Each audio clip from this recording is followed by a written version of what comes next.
So hello to all the listeners out there and welcome to our Hoard's Dairyman monthly webinar. My name is Kylene Anderson. I'm an editor of Hoard's Dairyman magazine. I will serve as your host for today's webinar, which will focus on forages for the year ahead. If you're listening to the presentation live, you have access to a PDF of the slides that can be printed. The handout can be found in the handout section of your GoToWebinar control panel. In addition, if you have questions for our speakers, you can type them into the questions section of the control panel, and we'll address them following the presentation. Our sponsor for today's webinar is Kuhn, and we thank them for their support. Today, we welcome two excellent presenters. Our first co-presenter is Dr. Mike Hutjens, Professor Emeritus at the University of Illinois. Dr. Hutjens grew up on a dairy farm in Wisconsin, attended the University of Wisconsin-Madison to further his education. Since 1979, he has been an extension dairy specialist in the Animal Sciences Department at the University of Illinois. Mike is extremely active in the dairy industry, particularly in the area of feeding and nutrition, and has given presentations and taught dairy farmers all around the world. Our editorial team has had the honor of working with him on articles, books, and these webinars. Also co-presenting is Amber Friedrichsen, the managing editor of Hay and Forage Grower. Amber grew up and worked on her family's diversified crop and livestock farm in eastern Iowa. She studied at Iowa State University and served as the editorial intern with Hay and Forage Grower for 2 years. After completing her degrees in agricultural communications and agronomy, she began full-time with the publication and moved into the managing editor role in July of 2024. Mike and Amber, welcome to the webinar, and I look forward to hearing your presentation titled A Feed and Forage Outlook for the Year Ahead. Pass it over to you. Sure. Thank you, Kylene. And thank you guys for having me today. I'll take over this first half of our presentation on our feed and forage outlook for the year ahead. But before looking forward, I want to take a minute to look back on forage production in 2025. So the picture that you guys are seeing here was taken on a farm in central Illinois during the last week of May. And just to offer a little bit more context, this farmer actually just hopped up in the cab to cut a couple acres of hay just so we could get some photos. Otherwise, he wasn't planning on mowing any other hay fields that day. There was rain in the forecast, and there really wasn't a good stretch of dry skies for him to get any hay dried to bale.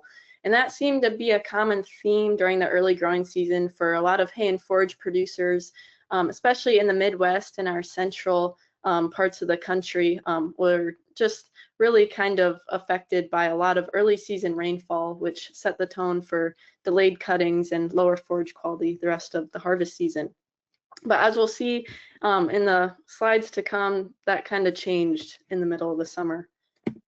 Before I get too far into my presentation here, I just want to offer a reminder that forage production and market dynamics are regional issues. The numbers and the prices that I present to you today might not necessarily resonate for you on the local level, but I just hope that the overall trends that we're seeing are more important takeaways from this half of my presentation.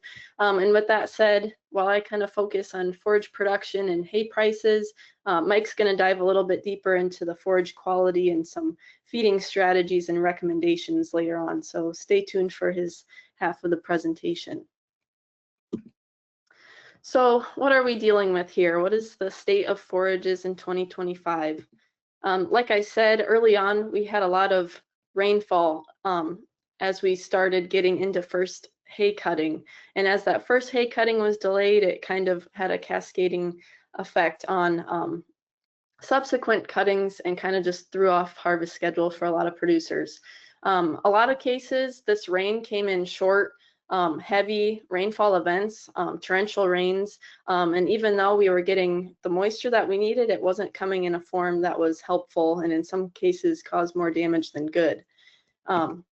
With that said, the wet spring weather really evolved into a dry late summer and fall for a large swath of the Midwest and a larger percentage of the country, I would say. We saw a lot of drought conditions reappear where they might have been alleviated, and it got really dry.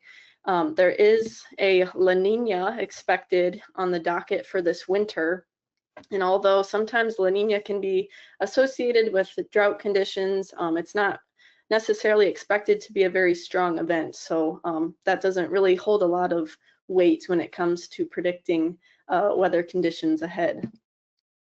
I just wanted to note that milk prices have been on the decline recently. There's a few factors playing into that. Recently been on the upswing as far as the nation's dairy cow numbers go, actually growing at a pretty fast rate ever since we've been sitting in historically low levels for cow numbers. Also, milk production per cow continues to improve. So with more cows and more milk production per cow, those might be attributed to the lower milk prices. With that, commodity feed prices have hit 5-year lows. Again, a few factors because of that, possibly leftovers from the 2024 production year, plus USDA's predictions for record-breaking production of corn and good production for soybeans affecting those lower feed prices. So hopefully while that maybe softens the blow from low milk prices, it does have a potential effect on our hay prices because those typically fall in line with commodity feed prices and just competition in the market there. So hay prices have continued to fall from historic highs we saw a couple years ago, and they're just generally low, not what producers want to see. And I just wanted to add a quick note here that from our nation's largest hay export markets, we've seen pretty weak demand, which can affect hay prices, especially out west in those production areas. So taking a look here at some temperature and precipitation maps from June through August 2025, kind of in the bulk of our growing season and our hay harvest season, we can see where drought may have impacted production.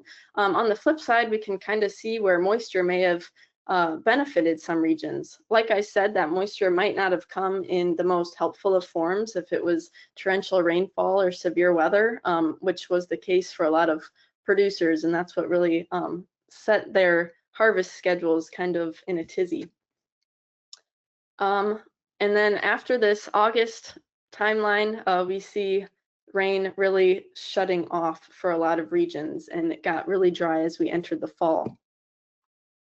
So to kind of look at drought impacts on this US drought monitor here, we can see at the beginning of the harvest season in June, drought was developing out west, as well as in this Ohio, Pennsylvania, Virginia, West Virginia region, was coming off of a pretty severe drought at the end of the 2024 growing season. So that made it challenging to get started with hay and forage production in early 2025.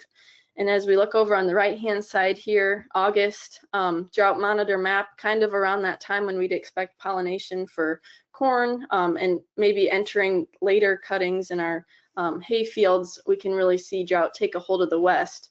And although the middle of the US and out east maybe got some relief from all that rain in the spring, we can see this drought monitor map from just a couple weeks ago at the end of October, how those dry conditions really got a hold of a large area there.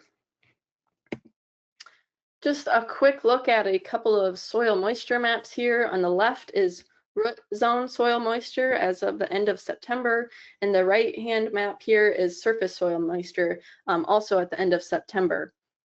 So as we can see, the middle of the country here in the Midwest was very dry, I would say, and even though our drought map on the previous slide indicated that the West was also experiencing drought, there were some, I guess, late season rainfall that moistened up that surface soil moisture, but for the most part dry throughout the soil profile. I will say that these maps look very much improved compared to those from 2024, where most of the plains region here and out east were dark red and orange and pretty concerning drought conditions there. I should have had those in here for comparison, but overall, just wanted to note soil moisture heading into late fall and winter, as that can be pretty important to perennial pastures and hay fields, including alfalfa. It's important for those plants not to be stressed before they enter dormancy to ensure good overwintering conditions. Taking a look here at corn planting conditions real quick, we can see that things are mostly on time or ahead of schedule compared to last year. I've got these two numbers circled here for reference. In mid-May of 2025, corn planting was about 62% compared to last year. It was a little further behind. And interestingly enough, the I states, Illinois, Indiana, and Iowa were all ahead of schedule during that mid-May time period, despite the wet weather that a lot of farmers experienced. With that said, corn silage observations were a little here and there, I would say. Like I mentioned before, the growing season really turned dry in midsummer into harvest season for corn silage. And because of that, a lot of corn experienced drought and heat stress. So in combination with a wet spring and drought and heat stress later in the growing season, there was a higher frequency of disease pressure reported, especially for tar spot and southern rust. So we'll have to see how this affects silage quality moving forward, making it just that much more important to test your silage before feeding it out this winter and next year. So looking ahead at La Nina predictions, I would say they're pretty wishy-washy. These large-scale weather phenomenons, La Nina and El Nino, are typically used to maybe kind of predict what's going to happen in the winter. And as we kick off the next growing season, they're indicated by sea surface temperatures out in a critical area of the Pacific Ocean. And as of early October, that sea surface temperature was cooler than normal, indicating that La Nina conditions are on the horizon. A lot of climatologists expect this to be a weak event. So even though La Nina sometimes sends off the alarm that drought conditions are in store, this might not be the case. And we might just actually end up experiencing pretty neutral conditions as we move through winter and into the spring. With that said, La Nina typically brings cooler patterns to this northwest half of the country here, and warmer and drier conditions down as we make our way southeast, just because of the way the polar jet stream kind of shoots north and then dips a little further south. But as I mentioned, La Nina may not even fully develop. It might just be where we see weather patterns that act the way they do if she was really established. So kind of shifting gears here and turning our attention to the hay market and prices. This is a graph of May 1st hay stocks back in May of 2025, and they were up 15% year over year. This is up following a 47% increase from 2023 to 2024. So as you can see, we've got a lot more forage and inventory on that May 1st date compared to several years past. This is actually the highest reported May 1st hay stock since 2017, when we were sitting at that 24 million tons range, just about. And I just wanted to include this here because hay stocks are a factor of hay prices. You know, with more hay available means there's more incentive for prices to stay low, especially when the hay in that inventory is lower quality than what many producers want to see. So this graph here shows average monthly alfalfa hay prices year over year. For the most recent data we have available in August. This comes from USDA's Agricultural Prices Report, and it's an average of all quality types of alfalfa hay. So supreme, premium, good, fair quality alfalfa hay, all weighted by volume, to give us this $166 per ton on average as of the month of August. This is compared to last year in August, $175 per ton, down $9 year over year. And just wanted to point out this record high price territory we were in August 2022 when average alfalfa hay prices were $275 per ton. So coming off of that high, we're down more than $100 per ton, which is a pretty dramatic difference when we're looking at hay prices just in the past few years. To break things down month by month here, we've got average alfalfa hay prices, again, average of all quality types weighted by volume, 2025 is in the green bars here compared to 2024 in the orange. So month over month, we're down every month compared to last year. And I was originally just going to compare this year to last year, but I wanted to include 2023 hay prices here in the pink bars just for reference, to show how much different of a situation we are in terms of hay prices compared to just 2 years ago. And 2022 would have been even higher if I included those bars on this graph. So I'll have you note the cyclical nature of the hay market here. We typically see average hay prices peaking in April or May, and that was the case here in 2025 with a peak average alfalfa hay price in May listed at $191 per ton. So I would expect hay prices to kind of continue to slide downward as we enter the fall and winter, just following that cyclical pattern that we see year to year.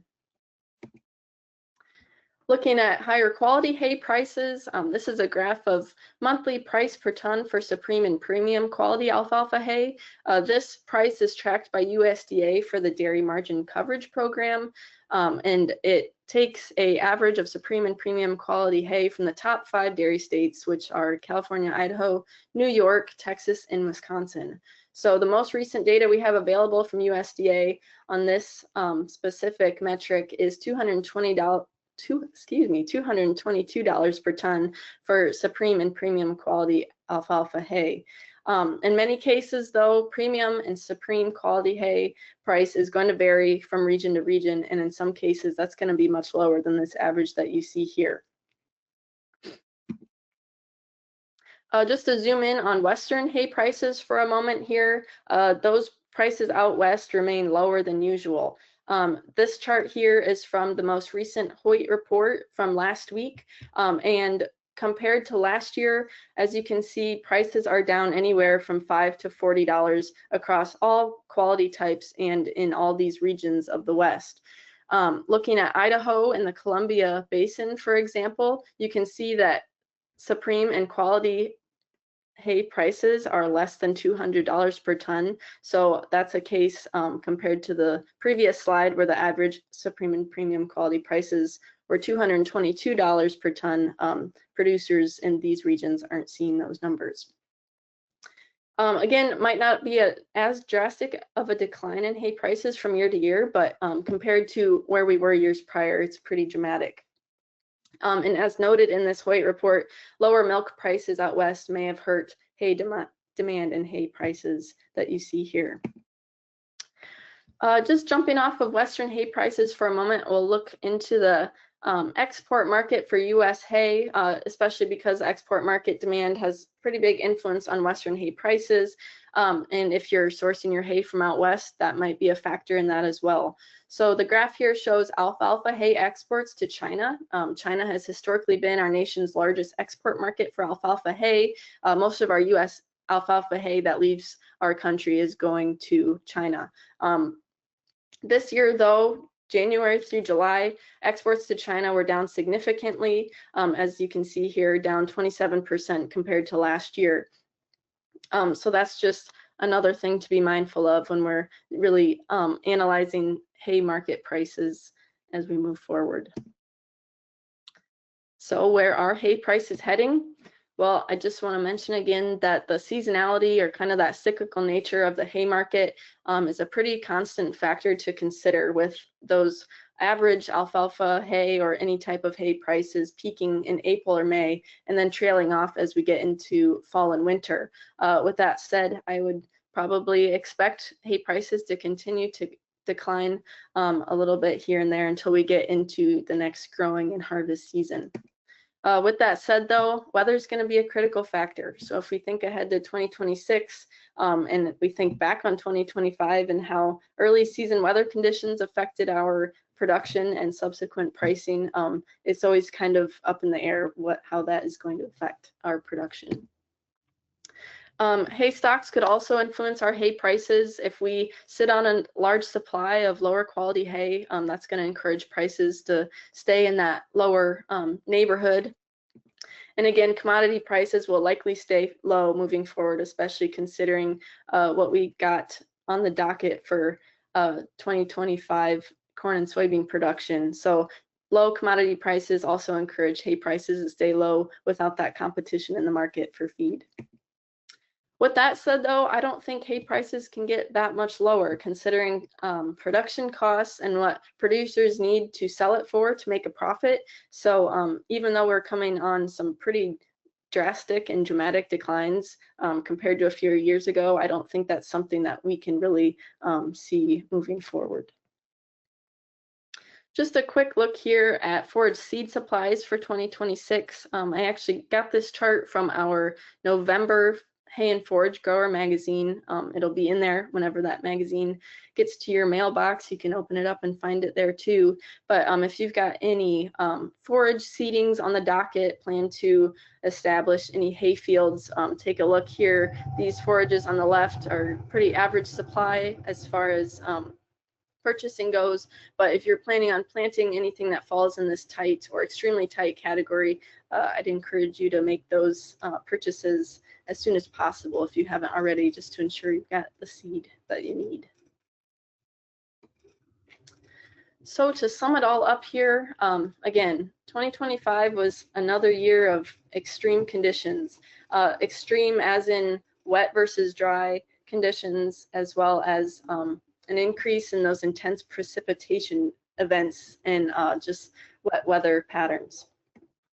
Again, hay prices are weak. I won't keep beating a dead horse here, but just something to keep in mind as we come off of those historic highs from just a few years ago, and considering a larger supply of lower quality hay and high quality hay is in relatively shorter supply. Again, the U.S. dairy herd is growing, milk production per cow is strong, therefore milk production and milk prices have taken a bit of a nosedive, but hopefully lower feed costs are offsetting that a bit. Overall, I'd encourage producers to take inventory of their forage and their feed supplies now, just to ensure the position you're in to feed your cows and cover your feed costs as we move through the winter before we get to the next growing season and have another harvestable crop. And with that said, with all the variable forage quality and silage quality out there, the only way to know your quality is to test it. And that would be something important to do as we move into the winter feeding months. So with that said, I will hand things off to Mike here on his half of the presentation. Mike? Very good. Well, thank you very much, Amber. And Amber is going to be driving the program today. So if she dozes off, we'll all know about it. So she's got to stay really alert. But she said she's had 2 cups of coffee this morning. Anyway, we're pleased to be on the webinar here today. And hopefully we'll challenge you with a couple ideas. I want you to download the PowerPoints, because several times we'll mention that you're only going to see Midwest data. And yet these labs gave us all the data. And so with time limitations, we just picked just one sector to give you a bit of a taste of where this is going. Let's go to our next PowerPoint if we can. And let's look back. And a lot of this is going to be overlap with Amber's presentation.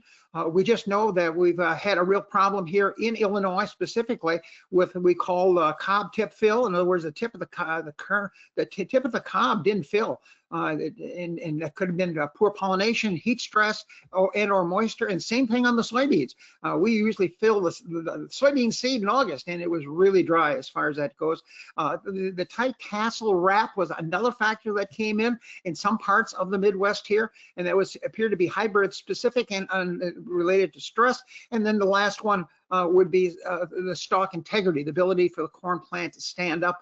And of course, that's important during harvest season. So certainly our dairy farmers had some real challenges raising forages on the farm. Next, we will look at some wild cards that are looking ahead a bit. Inflation is going to be a challenge. It's still here with us, and that affects consumer demand for dairy, especially cheese, which is somewhat seen as not as a requirement. Fluid milk is, but cheese is perhaps not as well. And we talked about the increased milk production, but the good news is we can export. Of the big 3 exporting regions, New Zealand, the EU, and us, we have the cheapest butter and the cheapest cheese, which means we should be able to export some of that as well. We know that Brazil is #1 in soybean production compared to the United States, and they are really exporting accordingly to China. And the good news is, if we saw your releases today, we now are going to have the authority to ship soybeans to China, which is good. Biofuels is another area, and where we're going to see more soybeans being crushed because of biodiesel. And of course, that means soybean meal is going to be available as well. And then the ethanol, we saw in California, the passing of the E85 referendum, and that's another way to use up some of that extra corn. So certainly those all impact your price you're going to pay on your farms. The next PowerPoint will then go forward in some better news at this point. Because of the export, we're exporting about 17% of our dairy products. Just about 1 out of every 6 bulk trucks that leave farms is going to be going in some type of dairy product and export here. We already talked about favorable feed prices, and if you're growing alfalfa, Amber, that's not good news and trying to sell it. But if you're a dairy farmer raising it, of course, that helps center feed prices. The big news is the third bullet item. In fact, we just saw some brand new data here on beef on dairy. It looks like about 1/3 of our calves now coming out of Holstein and Jersey breeds and other breeds as well is going to be a crossbred with beef semen. And those calves over $1,000 at 2 weeks of age. Last week, one of my good dairymen sold 2 calves to the local equity, and $1,300 he got for those calves as well.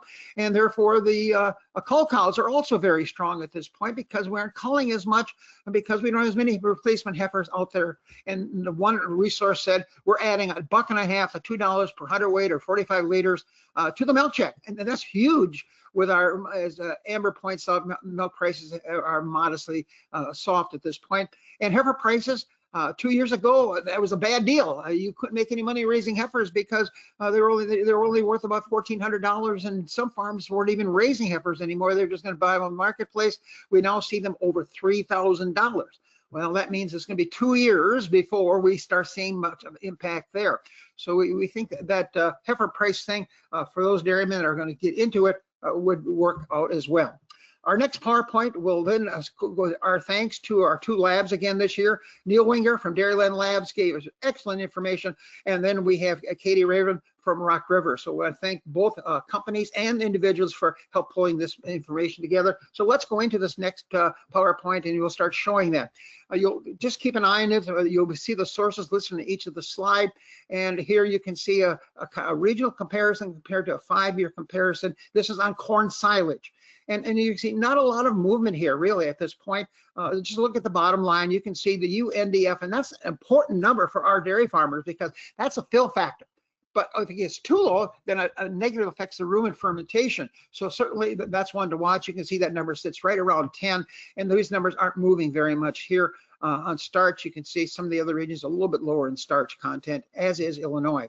The next PowerPoint, we'll then go look at some alfalfa haylage numbers. And again, we've got that comparison. You can look at it at 2-year average versus 2025. And again, not a lot of excitement here. It's pretty stable. And so we are pleased, but you're going to find out that there's quite a bit more variation this year, as Amber pointed out, due to moisture conditions, harvest times, and things like that. But this is good stuff. If you look at that, 21% protein, the NDF is quite nice. You know, we do the old thumb rule for alfalfa is 20, 30, 40, 20 protein, 30 ADF, 40 NDF, and this makes good stuff. RFQ, that's the number we like to work with, 160. That's dairy quality haylage for our animals, and it looks like it's going to have a value of about $1.20 a point. That's another way to look at the economics of that. Big sample size, 27,000 samples. The next PowerPoint is going to be looking at a mixed haylage, which means now we have some grass in here. So the protein goes down about 3%, and that's very typical as well. You can see the RFQ stays modestly good. Some farmers get really good grass as far as that goes as well. And you can see the UNDF sits around 15 as well. The alfalfa was right around that same number as well, compared to corn silage at 10. So think about that, dairy farmers, because we'll give you a guideline of where that number should be as well. The next PowerPoint will come into the Rock River data, and you can read this quickly. You can see their timelines, parallels Dairyland. As far as that goes, they give you a 15, 50%, and 85 quintiles. So you're going to see curves, and that's kind of neat to see as well. And you're wondering who is in each of these areas, West, Midwest, and East. I will be sharing only Midwest, but the Western and Eastern data is there in the appendices at the end of our presentation. So make sure you download that in the next 25 or 30 minutes before we will wrap up here. So let's look at some of the Rock River data. So the next PowerPoint shows you Midwest haylage values. And so if you're from California, you get to the appendix and you can find their data there as well. The midpoint you can see is right there. And this one is NDF, so you can see that one is compared to 2022 is about the same point. But look at the shape of the curve. That's important. Watch these curves, because as these curves flatten out, that simply means a lot more variation out there. So we had some really high NDFs and we had some modestly low NDFs as far as that goes. There's your UNDF down there, very parallel to what we saw in the Dairyland lab. But again, you can see 2022, which was one of those dry years that Amber was talking about, had a much nicer shaped, more of a bell-shaped curve. The next PowerPoint, we'll see some more numbers from the Midwest. TT, total track NDF digestibility. The number runs to be somewhere around 44, 45 is what's coming from the University of Wisconsin. And you can see that fits pretty nicely there. Again, a little more of a flattening of the curve compared to some of the earlier years. There's your UNDF numbers, and not much change there as well, but a little bit more spread. Again, 2022, you saw a little more of a bell-shaped curve here, which means that we've had some Midwest haylage that's higher quality and lower quality when you look at UNDF. The next PowerPoint coming up is going to be looking at dry matters. It doesn't wiggle, stays right there. So our guys are doing a pretty good job. We're wiggling this down around 37, 38%. You can see there. Starch content, oh, this is corn silage. This is my corn silage, stays right there. A big challenge here in the Midwest because we had that really dry weather, and boy, some of these fields are changing dry matters really quickly. There just wasn't much moisture in the ground, and so I was pleased to see that number sitting right around 35, 36%. That's kind of the sweet spot as well. Starch content, you can see we moved it back just a stoach as far as that goes, and the curves have about the same shape here, probably reflecting some of that heat stress and lack of moisture at that critical time in August. Here in the Midwest. The next PowerPoint, also from the Midwest corn silage, you can see the NDF digestibility. Again, looks really good compared to last year at this point. And you start looking also at the starch digestibility being here, you can see that it's a flatter curve, which simply means that we're going to have to let that product ferment a little bit longer. And of course, we all know that's a changing curve. That curve will look different in February than it does now because of the fermentation process of that corn silage. We'll shift that curve more favorably to a higher number. We like to see the number over 70%, which means it's going to be fermented in the rumen for the rumen microbes to produce amino acids and rumen VFAs, which is going to be an energy source. And that again is Midwest. Remember, again, if you're out east, that curves are there as well. Here we can see kernel processing score. We'll come back and see Dairylands in just a minute here. But again, you can see the kernel processing score doesn't look quite as good. We'd like to see that number over 70. And you can see that certainly that has shifted back. If you look at over the 3 years, we aren't doing as good a job kernel processing, but I'll give you a clue. Those colleagues in California are doing an excellent job. So quite a bit more originality involved here as well. And there's your new formula in terms of milk per acre. Tons of milk being produced there with the new formula that has come out of the University of Wisconsin. Let's go to our next PowerPoint. And here's small grains, and this is brand new. We're seeing more interest in small grains because of cover crops. Rye, triticale, wheat here in Illinois can come off as a forage as well. Barley and up in the northern parts of Minnesota, maybe even in Canada. And so you can see a thing very interesting. Here you've got the 4 regions for crude protein. And we say if you've got good small grain forages, you're going to be in a 13 to 14 to 15% protein range. And you can see that we have that in the Midwest, but look at the range on that. There's almost no curve at all, which means we've got some really fancy and we've got some straw out there. So, and that can change in a matter, depending on environment, temperature, and moisture, that can change in a matter of 10 days to 2 weeks going from the good quality on the right side in the Midwest to the low quality on the left side as far as that goes as well. And then you can look, each region has got a different shaped curve. You look at the eastern part, and they literally are, I'd say they're pretty flat when it comes to protein there. So it's going to be an interesting number that you'll have. But we are going to feed that as another crop, which our farmers find good success with if it's high quality. The next PowerPoint is going to be another small grain one. Here's TDN, same kind of scenario. You can see here in terms of what the energy content is going to be. And again, a lot of variation when you look at different parts of the United States. Let's go to the next PowerPoint. And this will have the UNDF. And again, you can see if you look, for example, Eastern United States, you can see the middle part there. That is the middle line there. That's going to be sitting somewhere around 14 or 15%. It looks like us folks in the West, especially, and here in the Midwest, we are a little more skewed to a little bit higher number. And so that will have an effect on fill factor in the ration that's being produced. The next PowerPoint will go into our guidelines very quickly. So everybody has these. These are my biases. I'm saying my NDF digestibility at 30 hours. I use 30 hours because that is probably the normal residence time of forages in the diet. A lot of researchers will use NDF 240, which is basically 10 days. I don't think there's much forage left after 10 days, but anyway, we move on. I want my legumes and my small grain grasses and small grains over 50 if I can. My corn silage is over 60. The BMRs will be 65, 67. They will be different. That represents the digestibility of that fiber in the total tract or in the rumen. Then there's your UNDF numbers, and we really are watching that one now.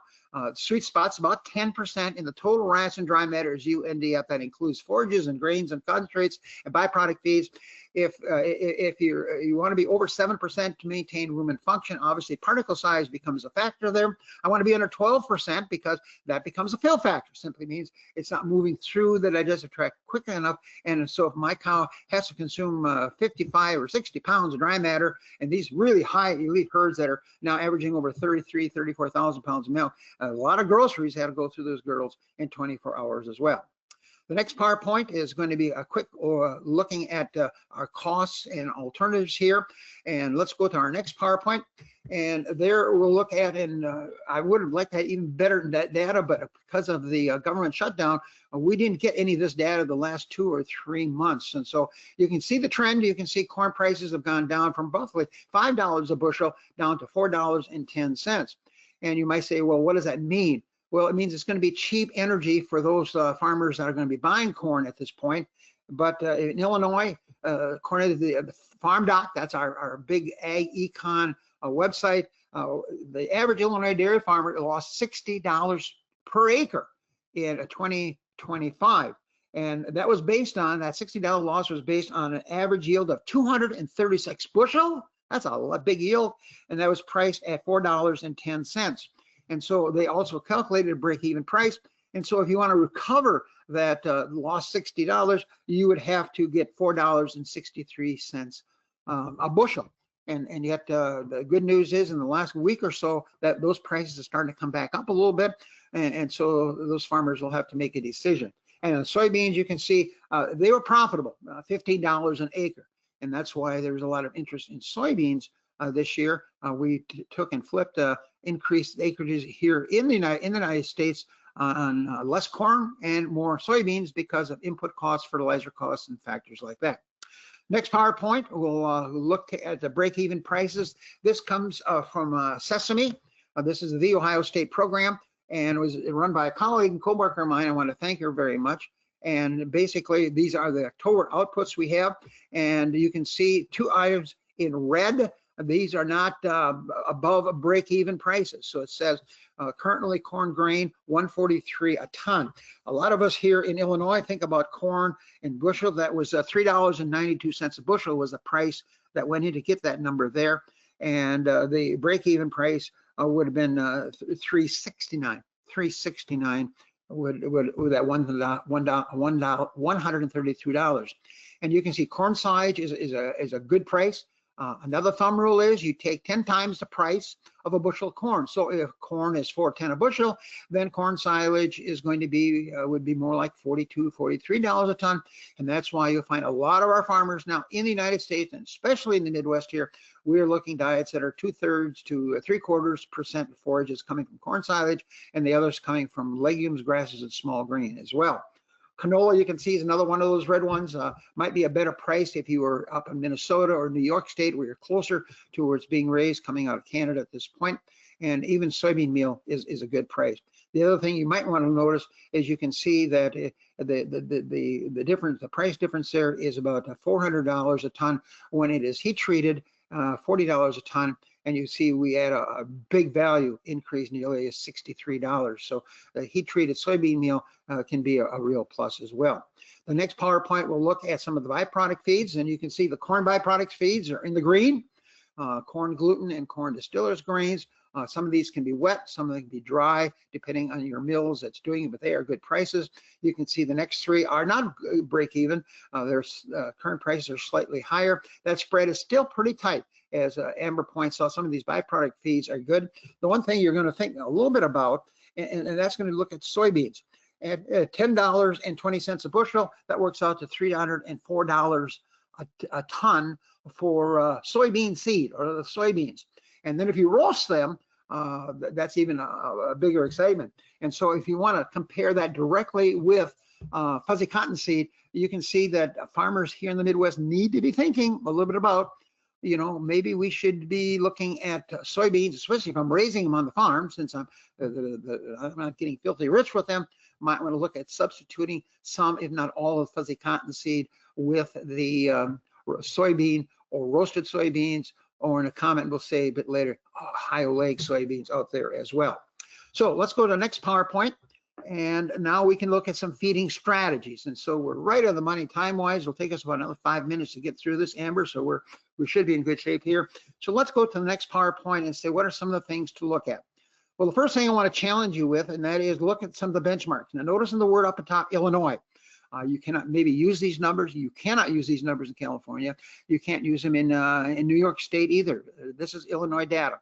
So the feed cost per cow per day works out $6.42, which relates to about 13 cents per pound of dry matter. And that's down about a penny. And you say, well, gee, that doesn't sound like very much. But remember, a lot of my cows are eating 50, 55 pounds of dry matter. That's 50 to 55 cents. So a significant drop. And some of this is reflected in the alfalfa, some of it is reflected obviously in the corn and the corn byproducts as well. Then the next numbers down there, 80-pound tank average. You can see that the feed cost per 100 weight of milk is going to be $8.04.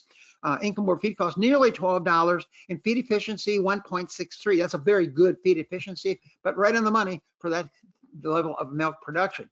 We think we need about $11 income over feed costs to pay the veterinary bill, to pay the banker, to pay the electric company, labor on the farm, things like that. And so you can see it gets pretty tight at the 70-pound tank average coming off a farm.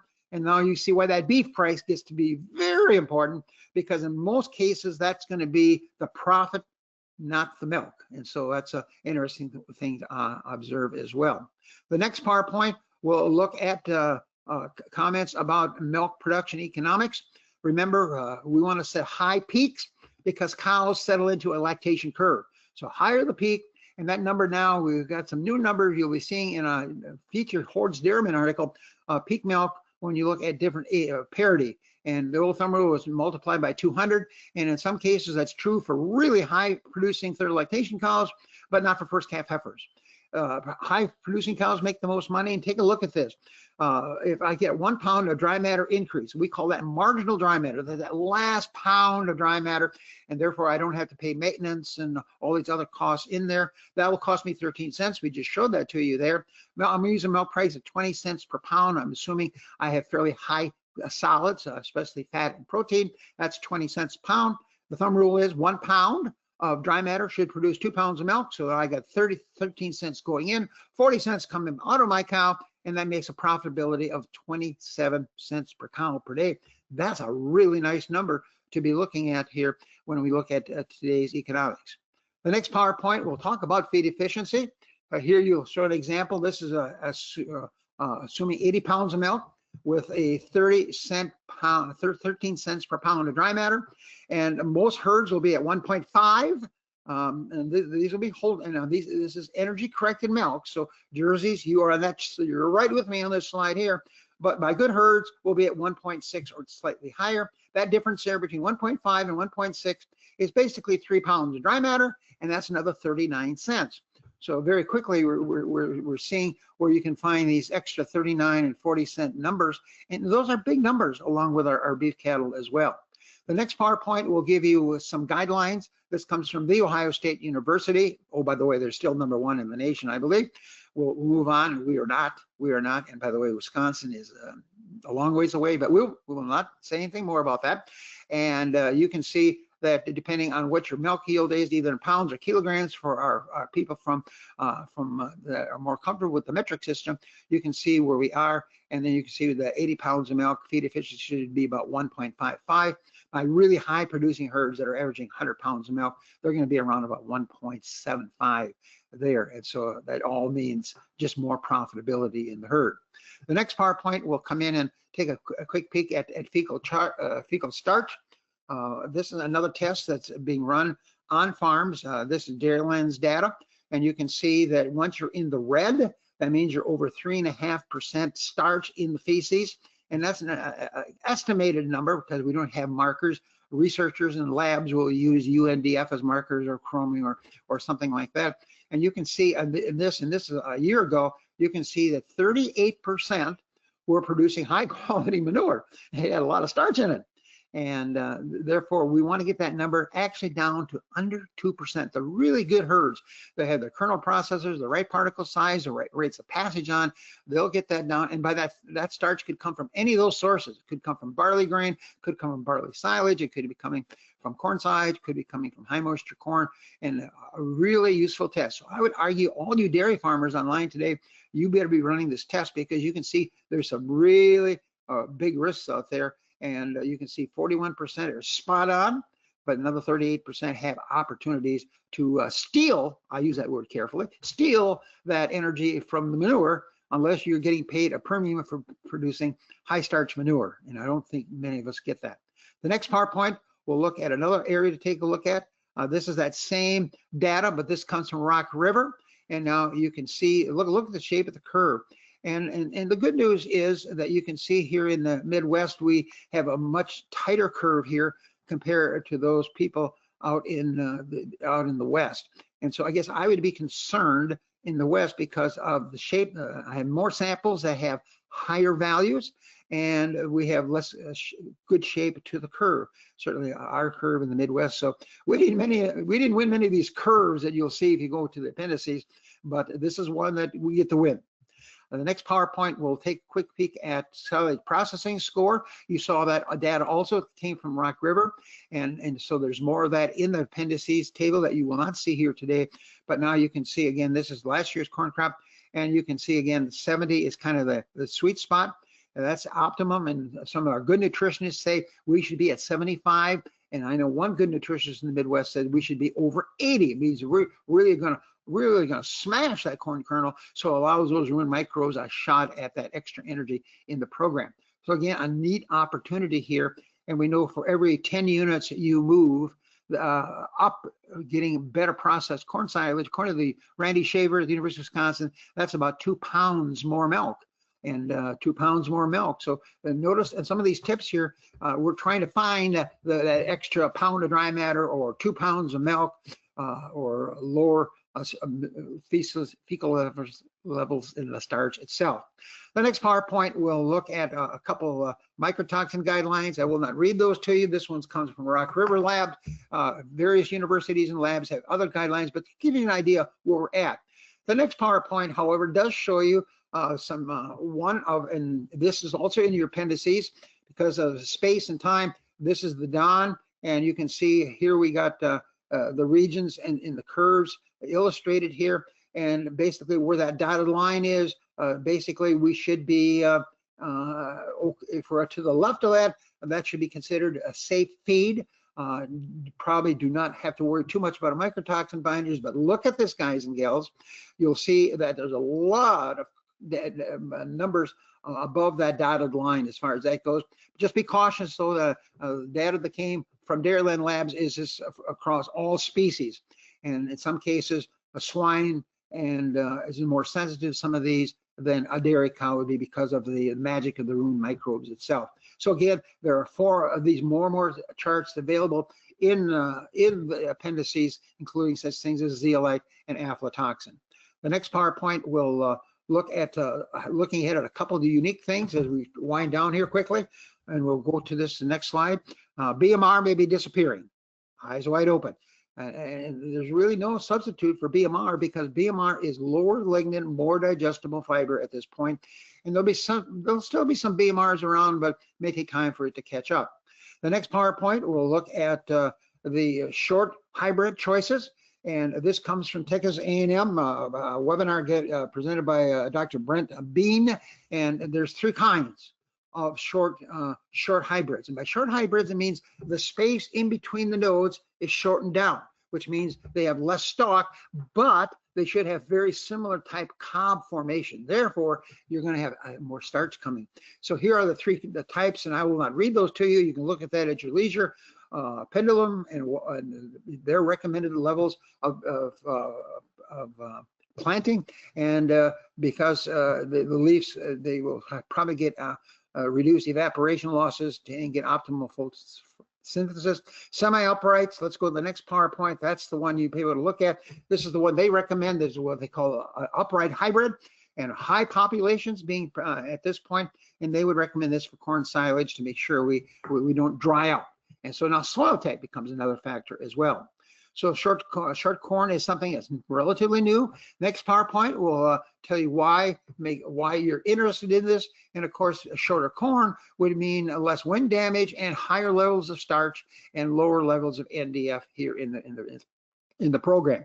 The next PowerPoint comes from Michigan State University. Dr. Mike Vanderhaar just gave a webinar, and this journal article also is in the Journal of Dairy Science. And they had 3 different hybrids of short corn, and they all perform slightly different. And that could be primarily because of the type of hybrids they were structure-wise. And so there was 1% higher starch content. That's good news if you're there. There was no difference in dry matter intakes between those 3 hybrids and what he called a tall corn. And he also had a BMR, but he suggested it was not one of the best BMRs on the marketplace as well. There's no difference in feed efficiency, and their yields, 2 of those hybrids were comparable in yield per acre compared to the tall corn. And so again, not all short corns are the same. He recommended you might want to experiment with that, just see how you get along with that, especially if you really liked the BMRs, but it will not have that higher NDF digestibility, but it will be slightly lower in NDF because of higher starch. The next PowerPoint will look at another area that is getting a lot of interest. This is sorghum silage. Even Southern Illinois is looking at this. Certain areas in the Southwest really look at this, where water and irrigation is going to be limiting, or water is going to be a factor as well. Again, eyes wide open. Notice there are 4 different types. You can look at those at your leisure. Most farmers are going to be looking for dairy cattle. We'll be looking at the BMRs because of the higher fiber digestibility. And now we have what we call a berry processor. So if you have the sorghum silage that has a head in it, then you have to have a certain type of device, and that also is listed. The guideline is in the appendix, and that number is 50. 50% of the berries should be crushed. And there's more data if you go to the Texas A&M websites. There's a group doing a lot of good research on that. Let's go to our next PowerPoint, and I think we're just about done, hopefully. And that's high oleic soybeans. And I'm not going to spend a lot of time on this, but if some of you are raising soybeans, the high oleic soybeans looks one you really want to look at. And you'll notice it has a much lower level of polyunsaturated fatty acids. You can typically feed 10 to 15% of them in their ration without affecting butterfat test. And Michigan State did some neat work. They went as high as 24%. I would not recommend that. That's there. And you should roast them. And if you get roasted soybeans and high in oleic acid, then you're going to be a win-win as far as that goes. Next PowerPoint is going to take-home messages. I've used all my time and maybe a little bit of Amber's as well. And you'll let you read these, and they're very similar to what Amber said, and I agree with her. Test, because those curves don't have a lot of curves to them, or peaks as far as that goes, which means it's going to be a lot of variation. So let's go to our next PowerPoint, and I think we are done, and we'll turn the program back to Kayleen. Thank you very much, Amber and Mike. That was a great presentation. We'd also like to thank Kuhn for sponsoring the webinar today. If you'd like to learn more about their company or products, you can visit their website, or there's a card PDF in the handouts area of the GoToWebinar panel. To view this webinar again or any of our previous webinars, you can visit our archives at any time at www.hoards.com/webinars. We hope you make plans to attend our next webinar, which will be, please note this is the third Monday, December 15th at noon Central Time. Melissa Cantor from Penn State University will speak on the cumulative effects of disease on dairy beef cattle. Now we've had a couple of questions come in. So Amber, a question came in. You touched on this on slide 16, but maybe you want to re-emphasize where folks can go to get pricing information on hay and, kind of expand upon that. Sure.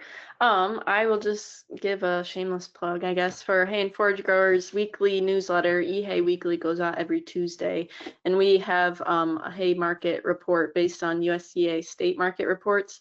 You can also find that on our Hay and Forage Grower website. All of our previous hay market reporting there. So that's where you can probably find some more specific information about hay prices by state and by quality. So yeah. I see them in print as well, if I remember correctly. So Yep. Great. Any other questions? We are open for questions. Just a reminder, you can type them into the questions chat, and we will address them with Mike and Amber. Otherwise, we're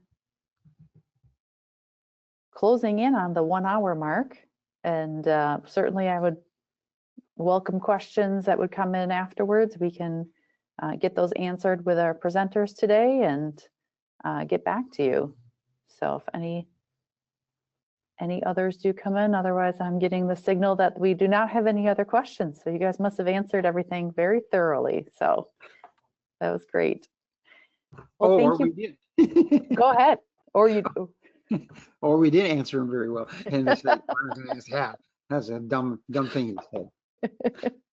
You answered everything that they might have anticipated. So thank you both for your information that you shared today. And to our listeners, thank you. We appreciate the time you spent today, and we hope to see you in the audience of a future Hoard's Dairyman webinar. Until next time, goodbye from our team. Thank you.